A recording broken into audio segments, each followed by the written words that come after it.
My name is Suzanne Campbell, and I will be hosting the meeting today.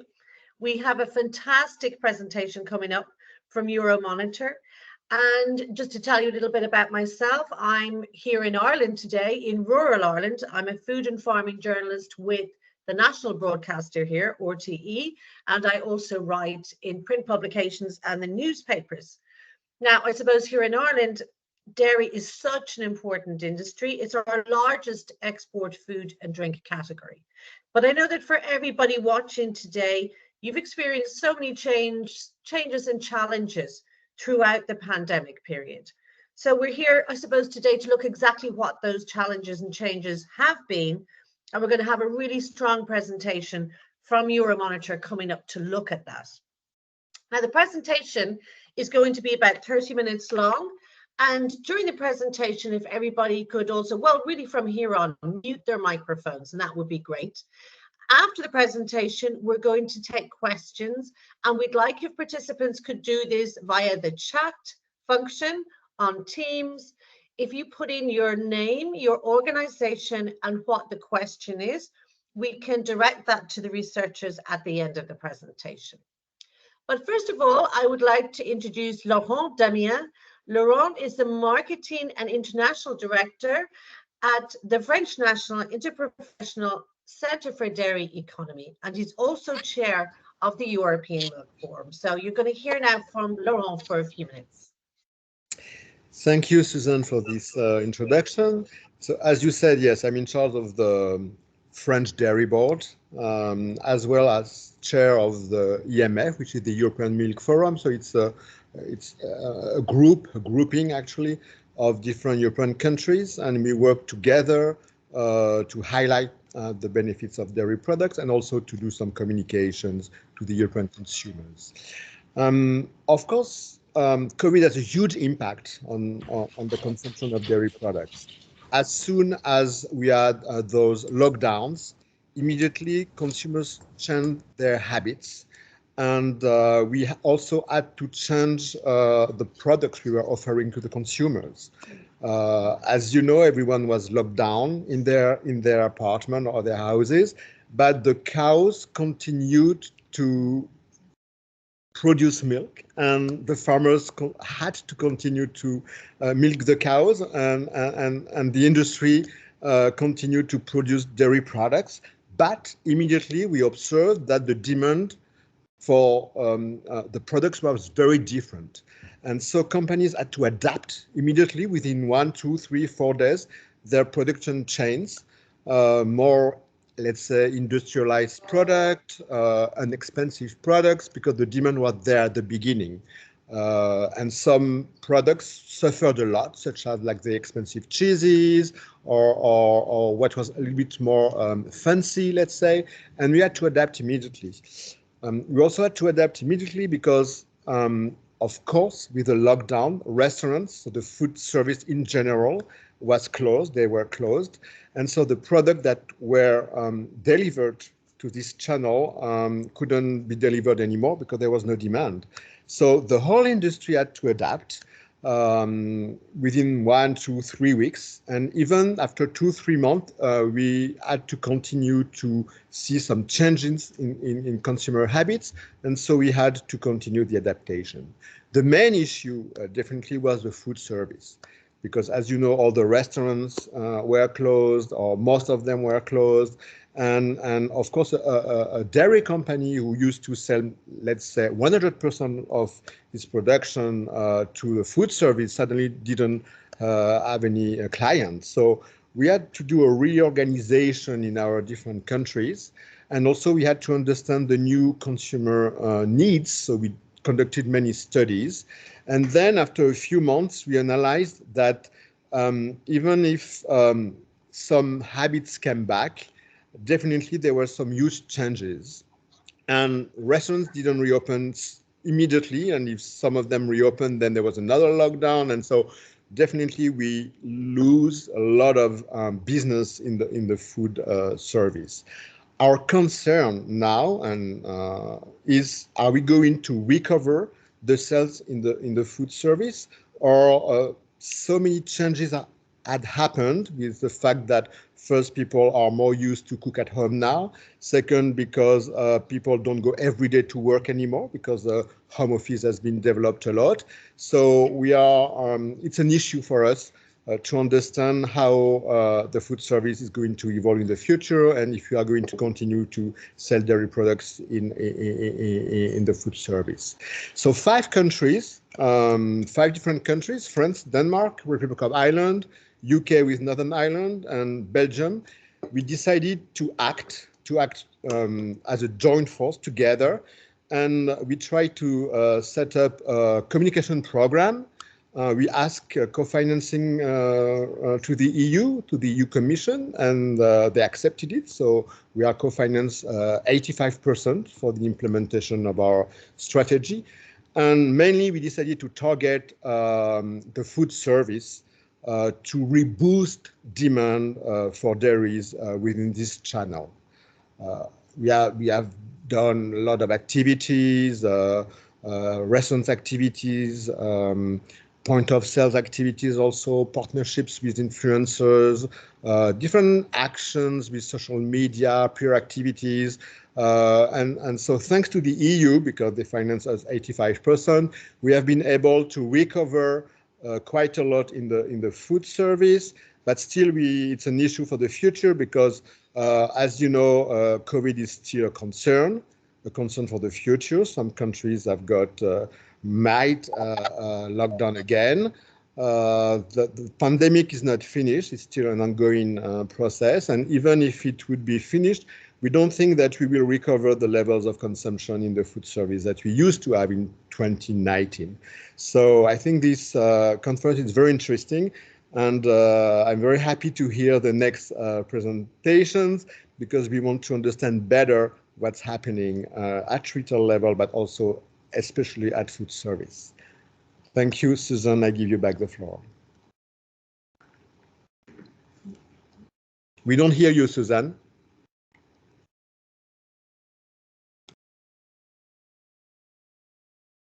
Now I'm back on. Thank you, Laurent.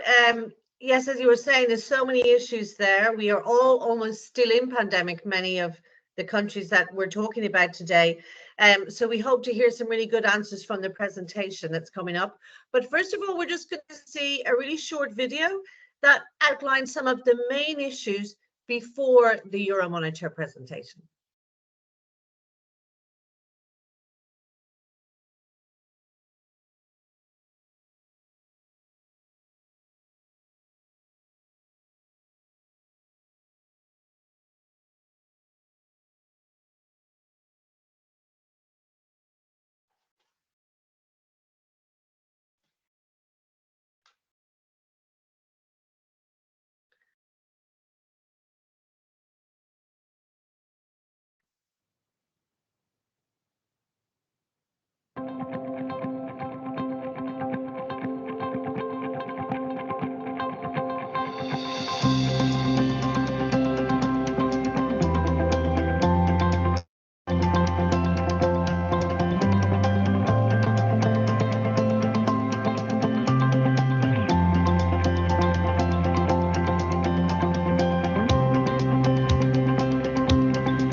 Hi, my name is Gemma and I'm here today to let you in on a wee dairy tale.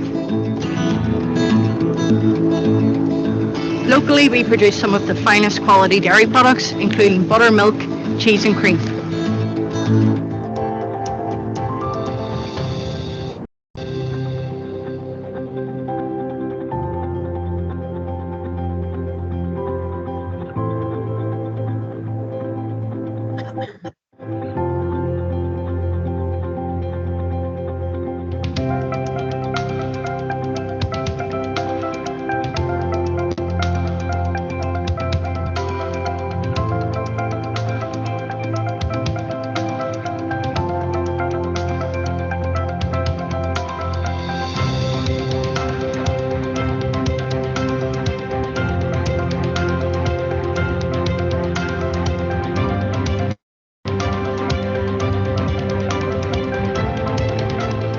We produce a range of products, including cheddar, reduced fats, and most recently, mozzarella.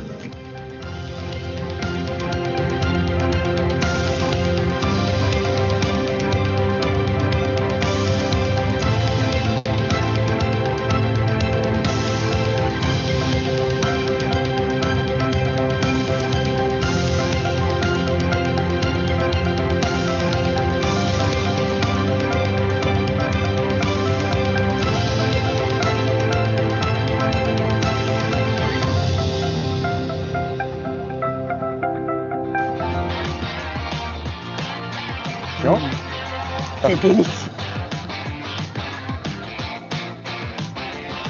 Met een mooie kaasstengel. Met een beetje het idee dat we het idee dat we erin werken.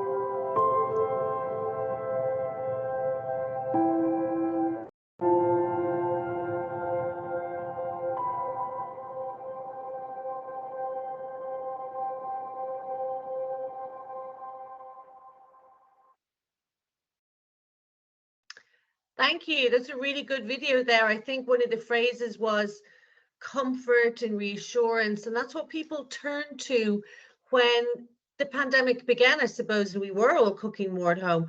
But food service then lagged behind. I think it's great then the initiatives that were taken in the 5 countries to push that, the campaigns, the promotions that we saw there, really, really interesting. So now to the main event, so to speak, and I'd like to introduce the 2 women we're going to hear from. First of all, Maria Bogdanova, who is a senior consultant leading Euromonitor's international global research in consumer food service. Her particular expertise is in grocery, e-commerce and discounter channels, and just bear that in mind for your questions later. That's Maria. And then Marie Breban is a research analyst in food and nutrition. She's more responsible for products that focus on packaged food, health and wellness, on fresh food, and with a special focus on the UK and France. So this presentation is going to be about 13 minutes long. So I'd like the ladies to kick off now and share with us your amazing research. Thank you. Thank you. Thanks for the introduction, and good afternoon from both of us as well. So as already mentioned, in the next 30 minutes or so, we'll be talking to you about the key consumer and industry trends in food service and dairy that we at Euromonitor have observed and written about as part of our global publications in the past 12-18 months now. Before we start, I would like to take a moment to just tell you a little bit more about Euromonitor International. We're a global market research provider with offices located in the places you can see here on this map. Both Marie and I are based in London office, but beyond our offices, we have a team of more than 1,000 analysts on the ground in each of the 100 markets where we do our consumer goods and services research. We work with a variety of data types and methodologies, but today we're going to be focusing on two types of information. The results from our consumer lifestyle and health and nutrition survey, as well as market size data as part of our global research on dairy and food service. So as we go through that data, it is important also to be clear on definitions, because when we talk about food service and away from home dining, there are a lot of ways we can look into those channels. So in the discussion today, what I'm talking about food service, as a rule, are we talking about commercial or profit food service? So this is going to exclude meals served at workplaces or institutions like hospitals or schools, as well as meals served aboard planes, trains, or any other forms of transportation. In terms of coverage, you can see the categories that we track at the bottom of this slide. In our dairy research, which Marie is going to be talking about, we track both retail and food service. Dairy retail sales is research in both volume and value terms, while our food service dairy research only tracks volumes. And again, the category split under our dairy research are tracked at the bottom of this slide. In terms of structure, first, we will explore the current state of play in both industries, first highlighting the 2019 data and the state of the food service pre-pandemic, and only then we will be assessing what actually happened in 2020 due to the pandemic. This will be followed by a discussion focused all around the meal occasions, and more specifically how different consumer lifestyle trends, innovation, as well as industry shifts are impacting the evolution of meals in and outside of the home. And finally, we'll look to conclude this session with a couple of key takeaways. So without further ado, in terms of regional split, Western Europe accounted for the colossal market share of the total spending food service in the region of nearly 460 billion euro in 2019, whereas Eastern Europe accounted for only 56 billion euros. There is a straightforward reasoning behind this already presented on the slide here, where you can see the top 15 countries with the highest food service value spent per capita. And you can see all of these 15 are actually located in Western Europe. And here is also a good moment for us to make a remark that in our coverage, Greece and Turkey are actually included in the Western European data rather than Eastern Europe. So when assessing the impact of the pandemic on food service, outside of the relative development of the industry itself, another key consideration we had was the share of eat-in traffic. With the assumption the higher the eat-in traffic, the less developed delivery, takeaway, and drive-through would be, with the footfall going practically zero overnight. The reality is that any alternative channel to eat-in channel, so the delivery, the takeaway, these were the only bright spots in the challenging environment last year, but also at the beginning and even during 2021 as well. As part of our research, we found that regardless of the severity of lockdowns, universally people stayed away from restaurants in most of last year and again, even the beginning of this year. Across Europe in 2020, food service recorded double-digit value sales decline across the board. International tourism restrictions, of course, also correlated with the impact on food service, especially for full service restaurants that are highly dependent on tourist spending. For the most part, chain operators have proven better equipped to weather the events from the pandemic because unlike independents, they already had perhaps some establishment or some focus on alternative to eating capacity. And that was especially true for full service, for limited full service restaurants. So these would be the fast food chains out there. They were able to actually operate during restrictions much more easily than full service restaurants. And lastly, pubs and bars were the most negatively affected category out of all food service categories. As you can see on the graph, Ireland was actually the Western European market with the highest percentage decline in food service value sales of more than 50% last year. And a large reasoning behind this is the high percentage of pubs and bars in the country that are in fact wet pubs and bars, meaning that they don't serve food, or perhaps they serve very limited food meals. And it was almost impossible for them to shift their operation towards delivery. And in fact, last year we estimate that 7% of all operators in this category permanently closed doors due to the pandemic and restrictions. The average consumer food service decline in Western Europe was 34%. And as already highlighted in the video and as well in the opening speech, eating occasions shifted from the institutional and consumer food service to the at-home consumption. And so retail grocery and food and drink e-commerce combined was up 6% in value terms. We currently estimate that the recovery of food service industry will take no less than minimum of 5 years. And certainly chained players will recover sooner. Our current estimate is that they'll recover by 2024, whereas independents will continue to face difficulties longer. In dairy, Right. Thank you, Maria. Now, looking at dairy and retail sales specifically, well, we can see here that the sales in dairy retail didn't compensate for the losses in food service. So we can see here the difference in volume sold between 2019 and 2020 for food service in orange and retail in beige. And in 2020, consumer food service closure led to a loss in consumption of about 4.3 million tons of dairy products in Western Europe. So where did eating occasions happen instead? Well, as we can see, the retail sales of dairy products have increased as at-home consumption became prominent, but not enough to compensate for the drop in food service. With 1.9 million tons additional dairy products consumed in 2020 through retail, it means that about 2.4 million tons of consumption were actually lost in the pandemic. What does this mean? Well, one explanation is that volumes of food and drink consumed at food service venues are typically bigger than the same meal occasions consumed at home. Portions served at restaurants tend to be larger than those consumed at home.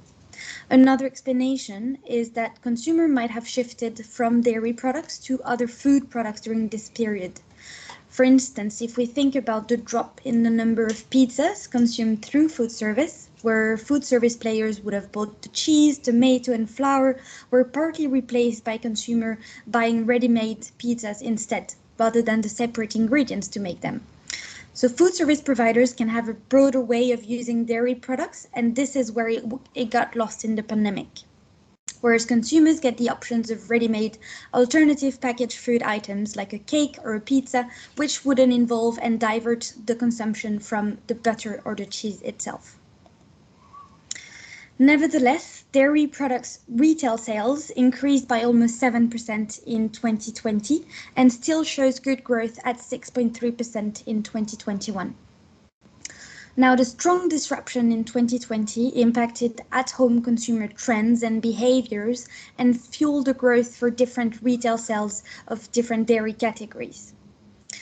Looking at the various products, different consumer trends impacted and highlighted the dynamism of different segments. So for instance, butter increased in 2020, led by increased home baking and cooking, and so did cream and spreads. With repeated lockdowns and working from home arrangements, breakfast occasions shifted into the home and drove retail sales of yogurt. And similarly, lunch occasions increased at-home cheese consumption, for instance. Drinking milk products were also positively impacted in terms of retail sales, as they benefited from increased hot drinks occasions at home. Now we do see a slight slowdown in 2021 and going forward in 2022, with the market returning to its normal course in the forecast. However, with that in mind, there are trends observed in dairy that are also trickling down into food service and that are here to stay. We will highlight immunity and gut health, local and food provenance, and protein in dairy. So immunity did spark a lot of interest during the pandemic, and consumers are increasingly looking for natural products to boost this, such as probiotics. With 64% of European consumers thinking that consuming fortified food has a moderate to high impact on immunity, according to a latest health and nutrition survey, dairy products have a good role to play here. Looking on the chart on the left at claims on front of packaging, the UK and Ireland lead in terms of the number of products that bear claims related to immunity and gut health within dairy. We pull this data with the number of claims present online on e-commerce shops using VIA, our web scraping tool, and it appears that 3.5% of dairy products sold online in the UK bear a probiotic-related claim. In Ireland, it is important as well, but also immune system health and digestive health. So such claims clearly associate dairy products with digestive health and immunity. And consumers here really seek active health solutions in products they buy. And an example of this is the recent launch by Müller in the UK of its Gut Glory yogurt range. So it is really positioned as a digestive health aid. Now the yogurt comes in different flavors, which also relate to indulgence, which is a key trend as well, like salted caramel, but also healthier flavors and sources of fibers like strawberry and rhubarb. Now, looking at another of the key trends that is here to stay post-COVID is the local origin and food provenance of dairy items and it's key in European countries where dairy has a major position in the domestic food production. Now, the pressures created by the pandemic also strengthened the focus on local goods and the will to support local agriculture and farmers by consumers. Looking at local attributes here again in dairy products, the percentage of SKUs with claims associated to local provenance, which can be either local or locally sourced. Here France leads in the 4 identified markets. So pooling data from online presence of products in 2021, 1.3% of dairy products sold online bore a claim relating to the local provenance in France. Now, when looking at the overall dairy category, one might think that this number of SKUs seems small, but this only looks at the products sold online. So the importance of this claim gains further importance, and it would be stronger if we were also to look at cooperative shops, local shops, farm shops, which don't necessarily sell online, but also promote the local origins of their products. And this trend is driving innovation. So looking at the examples on the left for France, the lait d'ici, or milk from here in retail, is a milk positioned as locally fair to trade, sustainable and low priced, and it clearly highlights that it is from the place that it is sold. Now in food service as well, Metro is launching a similar type of product, so available to purchase for food service players. The milk, titled Engagé pour l'avenir, or Committed for the Future, is available, and the line is also extending to other products, not only dairy, but also meat, eggs, or cereals. Some other examples here are from Denmark, where the SKU count is slightly lower, but we still see local manufacturers advertising this local origin. The first product on the left is Tease manufacturer, leveraging on the location of its North Sea cheese production. So they argue that with the bite of the cheese, consumers will hear the sea, and this notion and this advertising brings hyper-locality into the product. The cheese is stored in warehouses close to the North Sea in Denmark. Another example of hyper-local cheeses in Denmark is a local version of Spanish cheeses by Harbolo Mejeri. Now, Harbolo Dairy produces cheeses and yogurts according to local traditions of Spain, but they use local ingredients. So by doing this, not only do they highlight the local origin of the milk used to make the cheese, but they also enable consumers to have access to a more exotic cheese from a different food culture without the compromise on the sustainability aspect of food transportation. So with this approach, there is no need to transport it across countries, and it reduces the impact here on sustainability. The manufacturers learned the various cheese techniques directly in Spain, so it remains traditional. And they produce, for instance, this Monske Manchego, so Manchego, typical cheese from Spain, but from the island in Denmark. And these products not only appeal to consumers in retail, but Monske Manchego is also delivered to restaurants and Michelin restaurants in Denmark. And last but not least, protein in dairy is not a new concept when you think about protein-rich dairy products like yogurts. But it is worthy to note that the trend is still present. Even with the other focus areas that we've just highlighted, there are still product innovations in that respect. And consumers are actually keener than ever and more concerned than ever to fulfill their protein intake on a daily basis. So as we can see here on the chart, looking at it across various generations, and here the data comes from our Euromonitor Voice of the Consumer Health and Nutrition Survey, we can see that the younger consumer groups on the right side of the chart snack more often than baby boomers do. And on top of that, they also the ones looking to increase their protein intake the most. So there's really an opportunity here for dairy products like this strained protein yogurt in Ireland or skyr yogurt in Belgium to be positioned as a protein-enriched snack that can be consumed throughout the day in between meal occasions or as part of a meal as well. So it's valuable to think about younger consumer groups who also tend to have larger disposable income for longer periods of time, as marriages and having children are being more and more delayed. And there's a good opportunity here to promote products with added value, and adding claims related to these trends can only enhance newly developed product sales forecasts. But also in food service, it is something that can be promoted in limited service restaurants, for instance, like prêt-à-manger. And these trends that we've now seen in dairy really relate to the evolving meal occasions, which Maria will now walk us through. Thank you, Marie.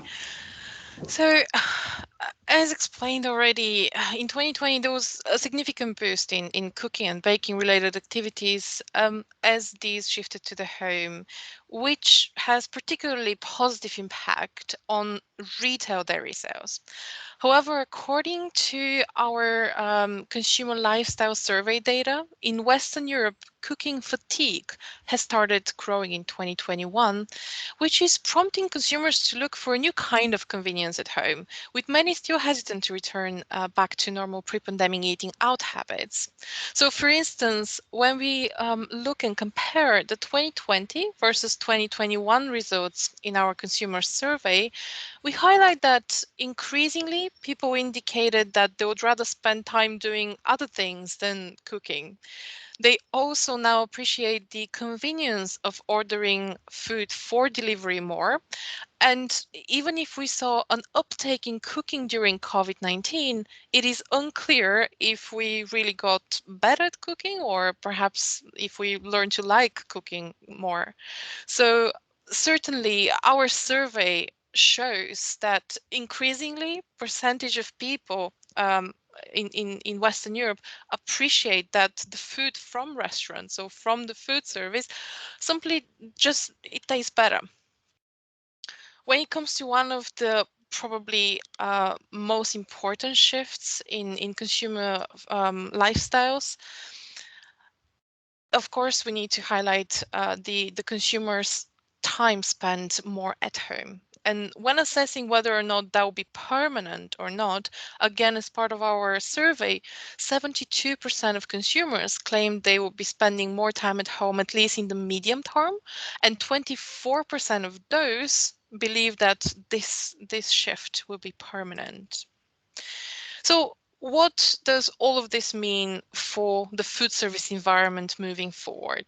On the chart at the moment, you can see two bars. So the blue bar refers to food and drink e-commerce data. So these will be retail sales from players like Tesco or Carrefour or Amazon, and includes primarily packaged food and drink products. In the orange bars, you can see the restaurant delivery aggregators such as Just Eat or Deliveroo, but also in this data point, we track any first-party delivery, such as from players like Domino Pizza, for instance.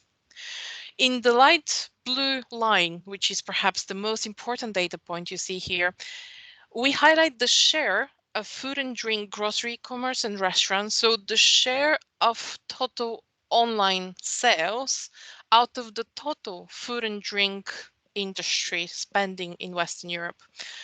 So the surge that you see in the light blue line in 2020, of course, that's no surprise there. But when we look at this line, by 2025, it is actually approaching 5% share out of total. And while this might seem not like a very big percentage, this is an increase of 4 percentage points since 2019, with the size of e-commerce food and drink almost doubling in a short span of just under 5 years. Moving forward, perhaps we're not going to see the major growth in 2020 e-commerce, but we're not also going to see any return to pre-COVID levels and pre-COVID behavior in terms of deliveries. Most importantly, however, the scale of investment that has been made within delivery, such as the expansion of the capabilities, the improvements of the infrastructure as well, will continue to pay off for the operators in the coming years. Increasingly efficiency, as well as changing and expanding the range of capabilities, and think here also for all the quick commerce expansion across Europe we've observed recently. All of these will be important for the food and drink operators and the food and drink overall space moving forward.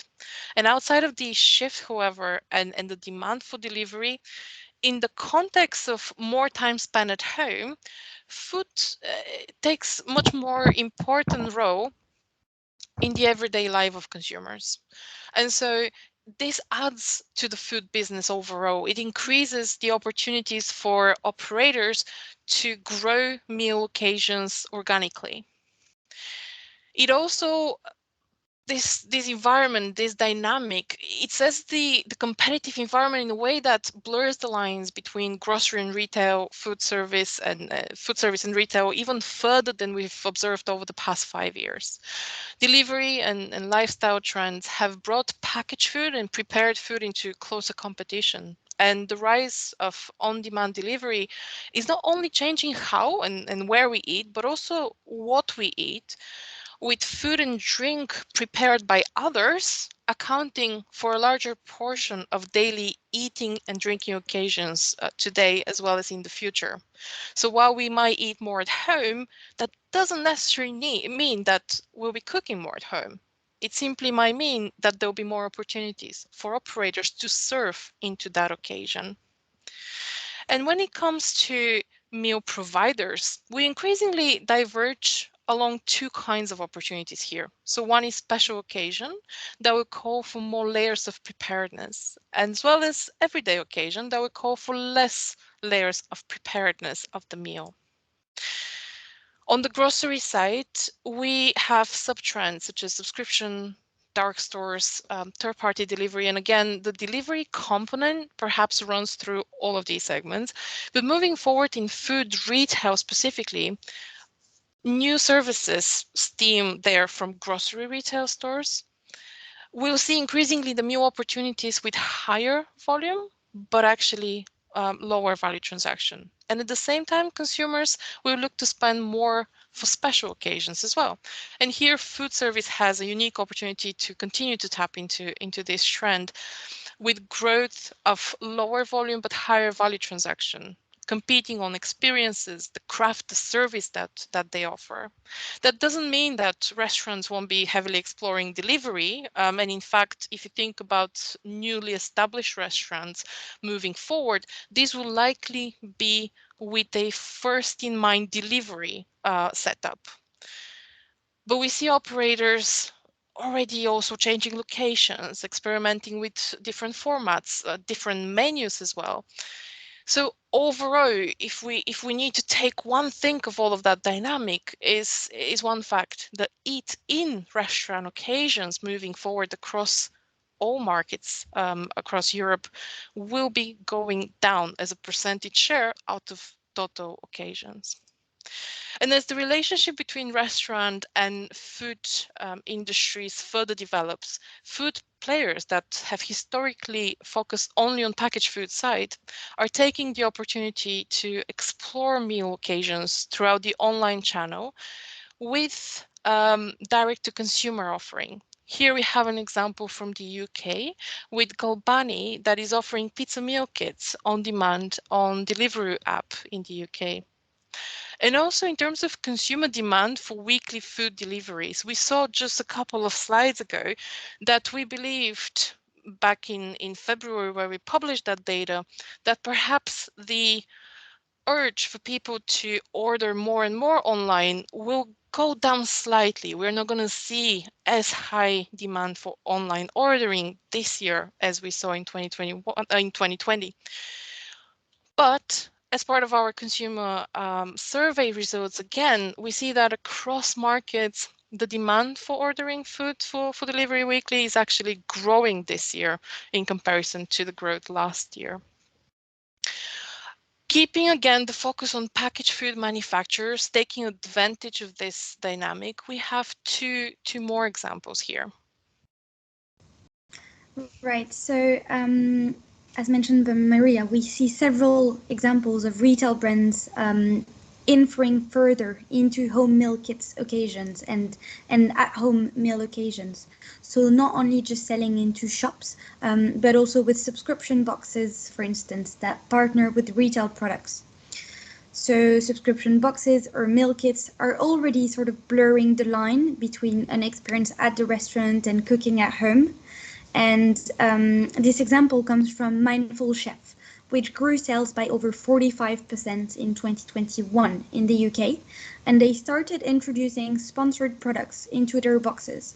So in this instance, the picture on the bottom left is a yogurt and granola that have a special focus on gut health, and they are advertised and promoted as part of the Mindful Chef subscription box. So even in the meal kit space, the trend discussed earlier around immunity is making way. Now, another example is that during the pandemic, Kraft Heinz and their brand Honig partnered with Compass Group, an institutional meals provider, and Twistbezorgd, a delivery service in the Netherlands. So as the pandemic hit, really, these three components were hit differently. Compass Group had spare capacity to produce meals as workplaces and canteens were shut. And on the other hand, the delivery service provider struggled to cope with demand. So using a well-known brand, a well-known consumer brand, the three really partnered to develop meals using Honig products, Compass production capacity, and getting them delivered to lockdown consumers. And here, third-party delivery services can offer a platform for packaged food brands to connect with consumers and compete with the food service space more closely. At the same time, it also gives a platform to trial new ingredients and products developments and get this real-time feedback from consumers, which is usually a bit more delayed when developing into retail. Great, thank you, Marie. And our last couple of examples, in the first two, we would like to take a second to highlight that in addition to delivery, relocation and new formats are also currently leading the strategies for food service operators in Europe. In particularly, our example here has to do with the growing importance of drive-throughs, which have been historically very much an underdeveloped channel in the region in comparison to markets like the US, for instance. So the example on the screen is Costa, where they've opened actually their first drive-through location in the UK. And as more and more operators in cafes and limited service restaurants explore options in this particular channel, they will attempt to position themselves, of course, closer to consumer, closer to their homes, but also their menus will be shifting and responding to different meal occasions for an audience that ultimately has never really been served before in that way. Keeping the focus on the specialty cafes, we also have next Pret, and you can see here two examples from Pret. While their pivot towards retail during the pandemic, in the first example, in the first pictures that you can see, was certainly their lifeline last year during the very much strict restrictions here in the UK. The second example actually is what I want to emphasize on, realizing that their business is extremely dependent on central locations. Over the past 6 months, Pret has explored new opportunities to expand their outlets in different locations, and they opened first their forecourt retailers in retailer one outlet in May 2021, and they actually are planning to open a second one in a partnership with MFG in 2022, in the second half of the year. And we're highlighting this because due to the increased number of electric vehicles and electric vehicles charging points as well, and considering also that consumers will have more so flexible lifestyles, moving forward, we believe that forecourt retailers will move through a location that, instead of reserved only for retail, it would be more so of a social hub, and their operators from food service as well could succeed if again they serve customer dwell time while they're waiting for their batteries to recharge, and again different menu options.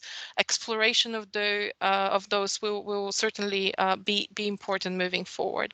And our two last examples of this presentation are from Belgium and from France. Here, we want to highlight that finding the right story that resonates with consumer is key, whether that's in terms of premiumization or whether that's in terms of environmental credentials. We highlight on the screen again data from our consumer survey, where we have asked the question, consumers, what are they trying, whether they're trying to have a positive impact on the environment through everyday actions.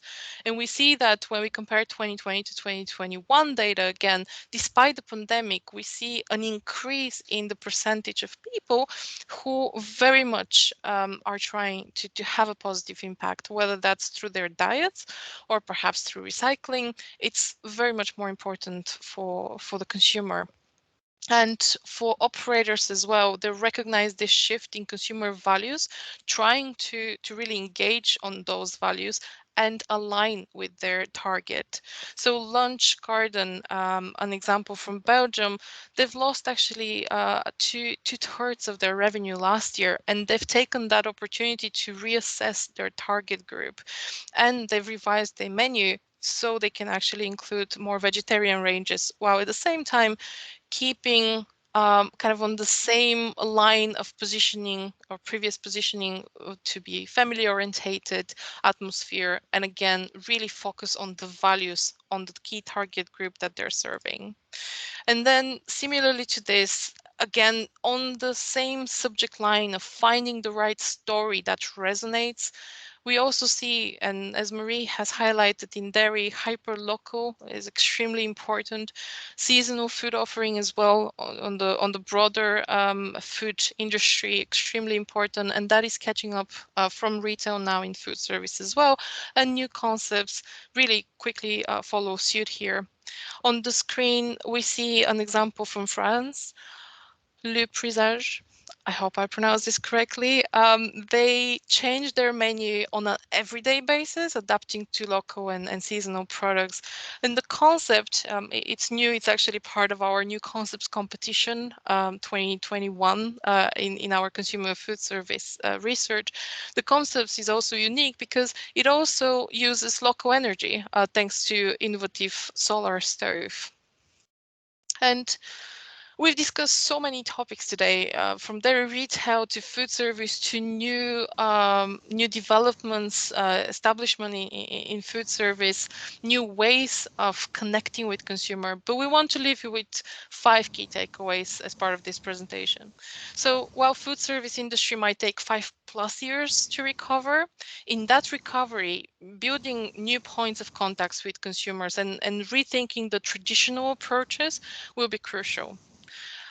Euromonitor also expects that all food producers can and perhaps will win, whether that's in food retail or food service, only if they seize the opportunity to innovate and to serve more consumers at home.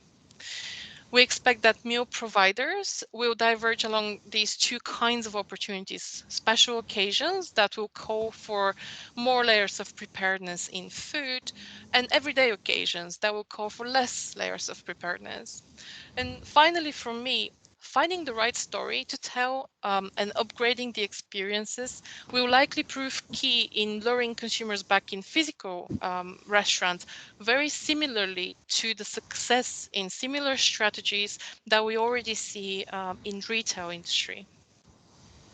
Right, and mirroring what Maria just highlighted, it is true that the everyday consumption occasion remains fulfilled by various dairy products. And here I think dairy manufacturers can really leverage on these trends that we've highlighted, so on gut health, protein, or local provenance that are here to stay. And these can help add value and relevance in these everyday occasions.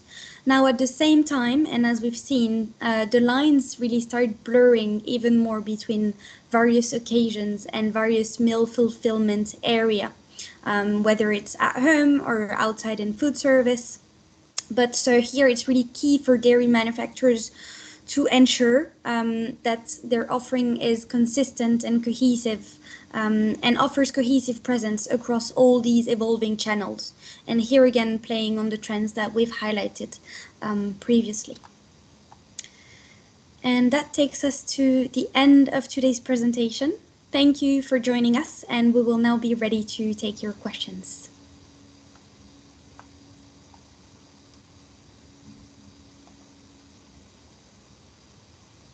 Suzanne, you're mute. We don't hear you, Suzanne. I'm back again. Thank you so much, Maria and Marie. So much information there. Absolutely fascinating. I mean, we know from our own behavior, all of us through the pandemics, how we adapted and how our shopping, our ordering, our way of eating really changed, our way of socializing. So it's so interesting to see the actual figures and the patterns laid out, and obviously looking at the challenges ahead, particularly in even getting a fraction of that food service market loss, or that loss in food service back again, because it's such a huge change. You mentioned 34% across Europe, 50% in Ireland was our decline in food service. So a really phenomenal difference there. So what we'd like to do at this point is, everybody's obviously watching, has their own relevant issues. Would they like to ask a question or put a question into the chat? And in the meantime, I have one of my own, probably more directed towards Marie, maybe with the dairy speciality. You mentioned, and I thought it was fascinating, obviously the interest in immunity and health, the rise in people looking for fortified foods, hyper local, seasonal, and also younger consumers looking to increase protein and maybe add that protein into their diet through dairy consumption. We've heard so much the last few years about younger consumers maybe drifting away from dairy, drifting towards veganism. Are those three things, particularly the last one about younger consumers and protein maybe coming from dairy, are they real positives? And do you see impact in terms of figures, in terms of consumption rising from those 3 or 4 factors? Yeah, well, thank you, Suzanne, for this. I think, as you mentioned, it's critical to look at the behavior of younger generations here when looking at the future, right? The evolution in the future. And I do believe that this increase in protein is really related to having that impact, that personal impact on our diets and seeking active health solutions. So foods here and dairy can really be positioned as an ally into making sure that your immunity level is healthy, that your overall health is steady. And there is some potential here, as I've highlighted, for dairy manufacturers to position their products as such. And it doesn't need to be in competition with some of what you mentioned around plant-based, but really just highlighted the positive aspects of dairy. And we've briefly touched base on this towards the end, but I think sustainability as well is critical to mention alongside this. So it's the positives of dairy combined with the sustainability aspect and respect towards this that can help. And obviously, you talked to the research about high value cheeses maybe dropping in sales like the PDOs, but also because of the hyper local trend and the seasonal and your examples there of like the Danish farm making a manchego on an island with a real hyper local message, might that mitigate the fall in those premium cheeses with a sort of new audience coming into that premium cheese marketplace?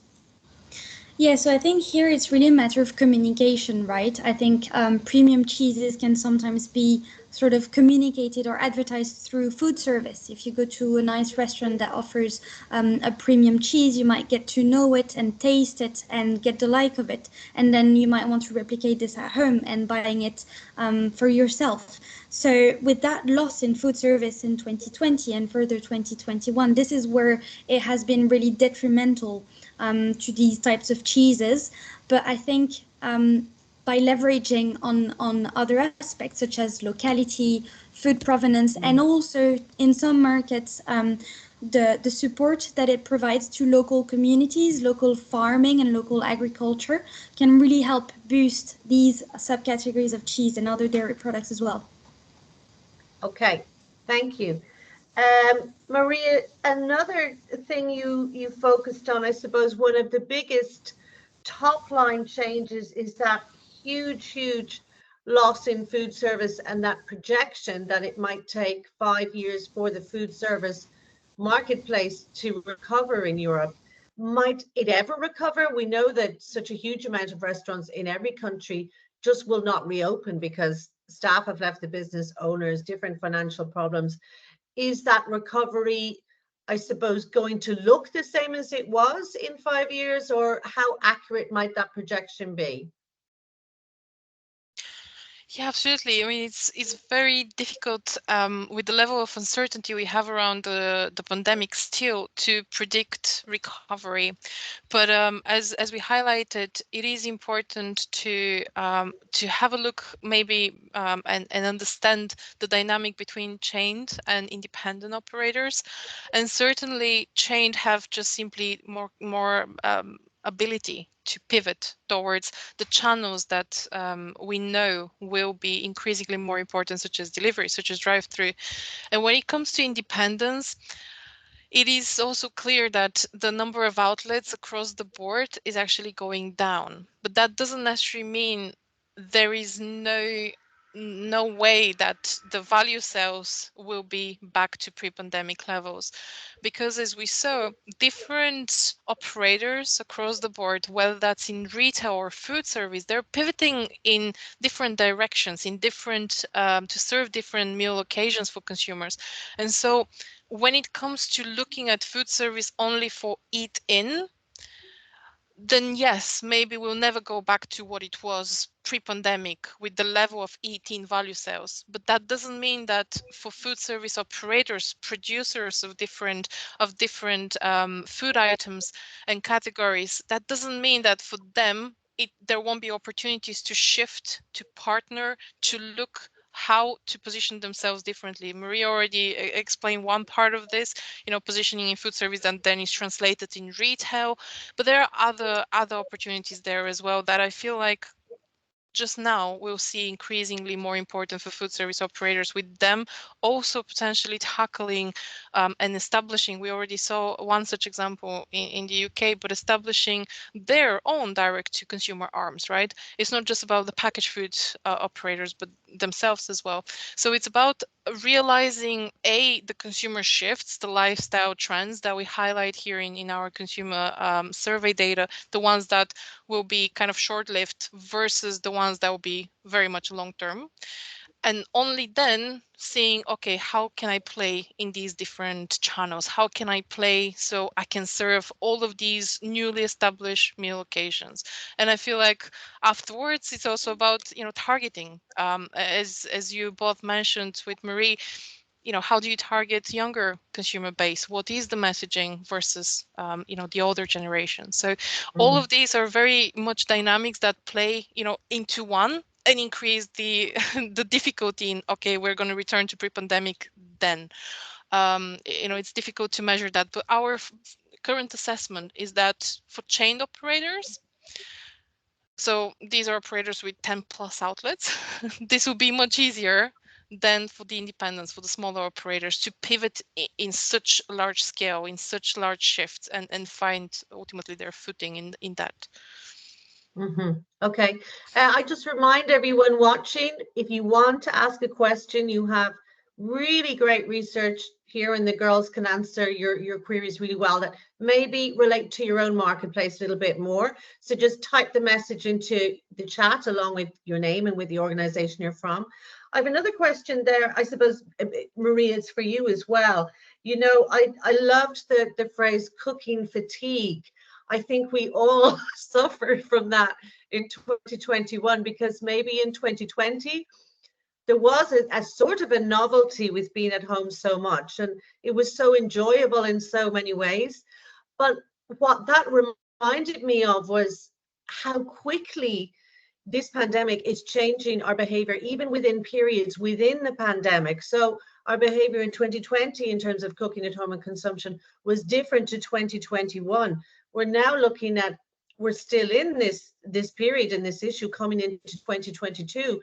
So is that very relevant, that at no point do we really know where the outcome of this is going to be in terms of food service, in terms of dairy, in terms of our eating habits, because it's really rapidly changing so fast. We can see even within an 18-month period, our trends changed, and how we were eating, how we were shopping for food.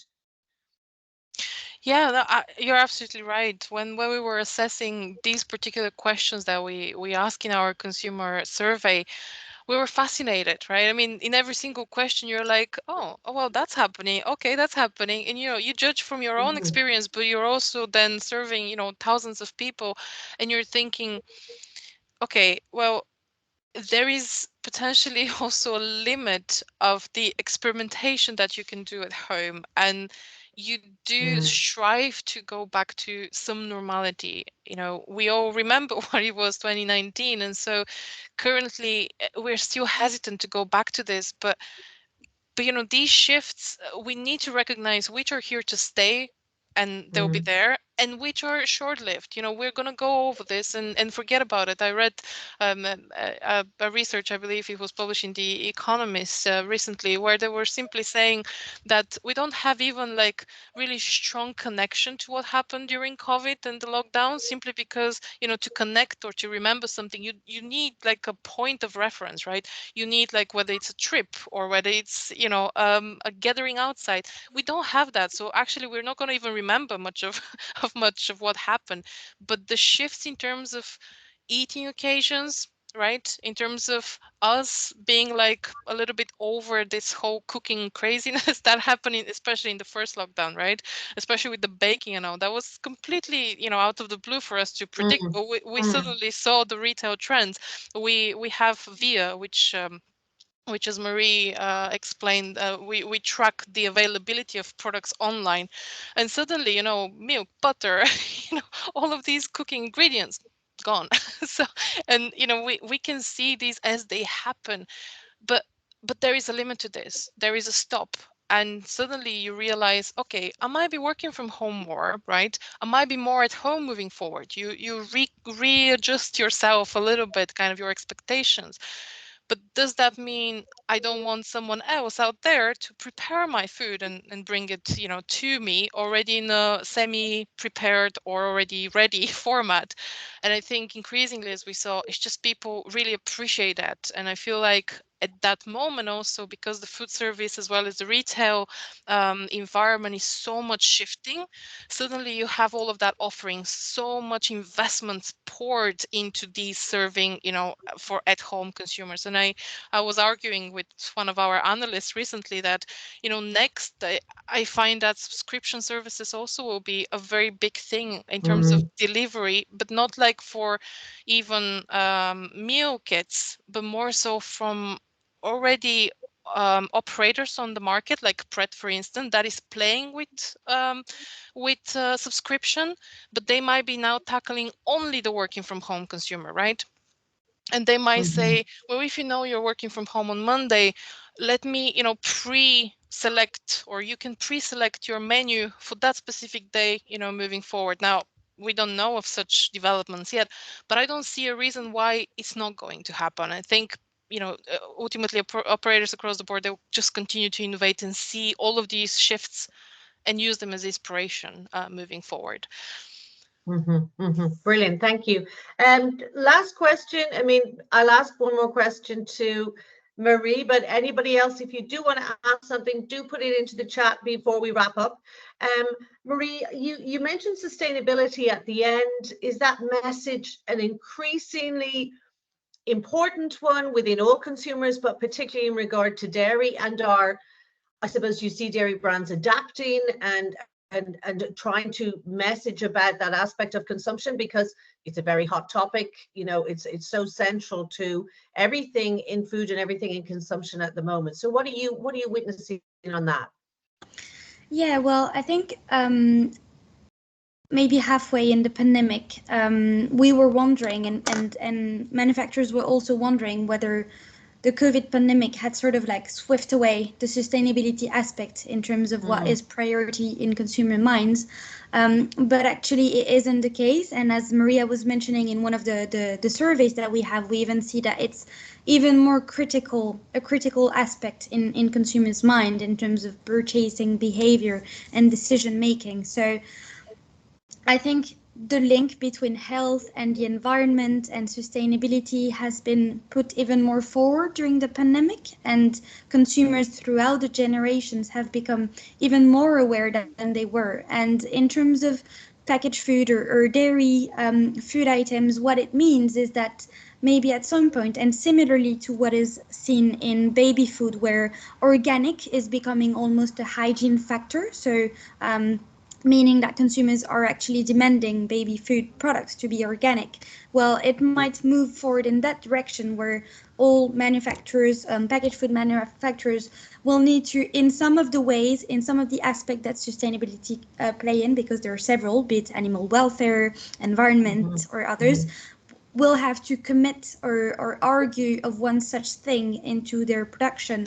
Or even it can also just be the link with the local communities and the local farmers, as I was highlighting. And I think this angle is probably more critical to dairy, right? It's highlighting the work that is done behind the communities that it serves. And I think that's also one sustainability aspect that might be overlooked, but that can actually be more leveraged on than we think, but by dairy manufacturers. Thank you very much. I was fascinated by the Lady in France, that branding. So on the money, I think, with what so many people want. They love dairy, but they also particularly love local dairy, not just from their country, but from their region, or even more local than that. Exactly. So I think so much you brought to the fore in your presentations, Marie. And Maria, I'd like to thank you so much for bringing that knowledge to us today, and for the Euromonitor research. I'd like to, Laurent, do you want to say anything, or do you want to add anything before we wrap up? I would just like to add that definitely this crisis shows for us opportunities, because consumers are changing, ways of consuming dairy products are changing. We have adapted a lot, the dairy industry, during this COVID crisis, and we are continuing to adapt. Definitely, food not only has to be nutritious and good for health, but also sustainable and good for the environment. And the dairy industry is working on that, so we can provide healthy food and from a sustainable food system. So I think for us, this crisis is a good opportunity for the future. Of course, food service is not going to recover as fast as we would like it to recover, but ordering, home delivery is increasing. And so I think we can see the future with optimism. Thank you. Thank you, Laurent. Thank you, everyone, again. Your microphone. Marie. Oh, my microphone. Oh, it's on, I think. It's on. Thank you, everyone, for taking part, particularly Maria and Marie, Laurent. I'd like to thank also the European Union and, of course, the European Milk Forum for hosting this event and for organizing it, and all the backroom people like Arife who pulled it all together. And I really hope that everybody who tuned in took a lot away from it. There's a lot of information, but so much that's relevant to where we are in a very rapidly changing situation. But it's great to see some figures and get a handle on all the many different trends that are happening really at the same time. And also, when you leave this event, you will be sent a short questionnaire just about the event, and we'd love you to fill it in, just 4 or 5 questions about whether you enjoyed it, its effectiveness, etc. So thank you, everyone, again, and good afternoon to everyone, and see you again soon. Thank you.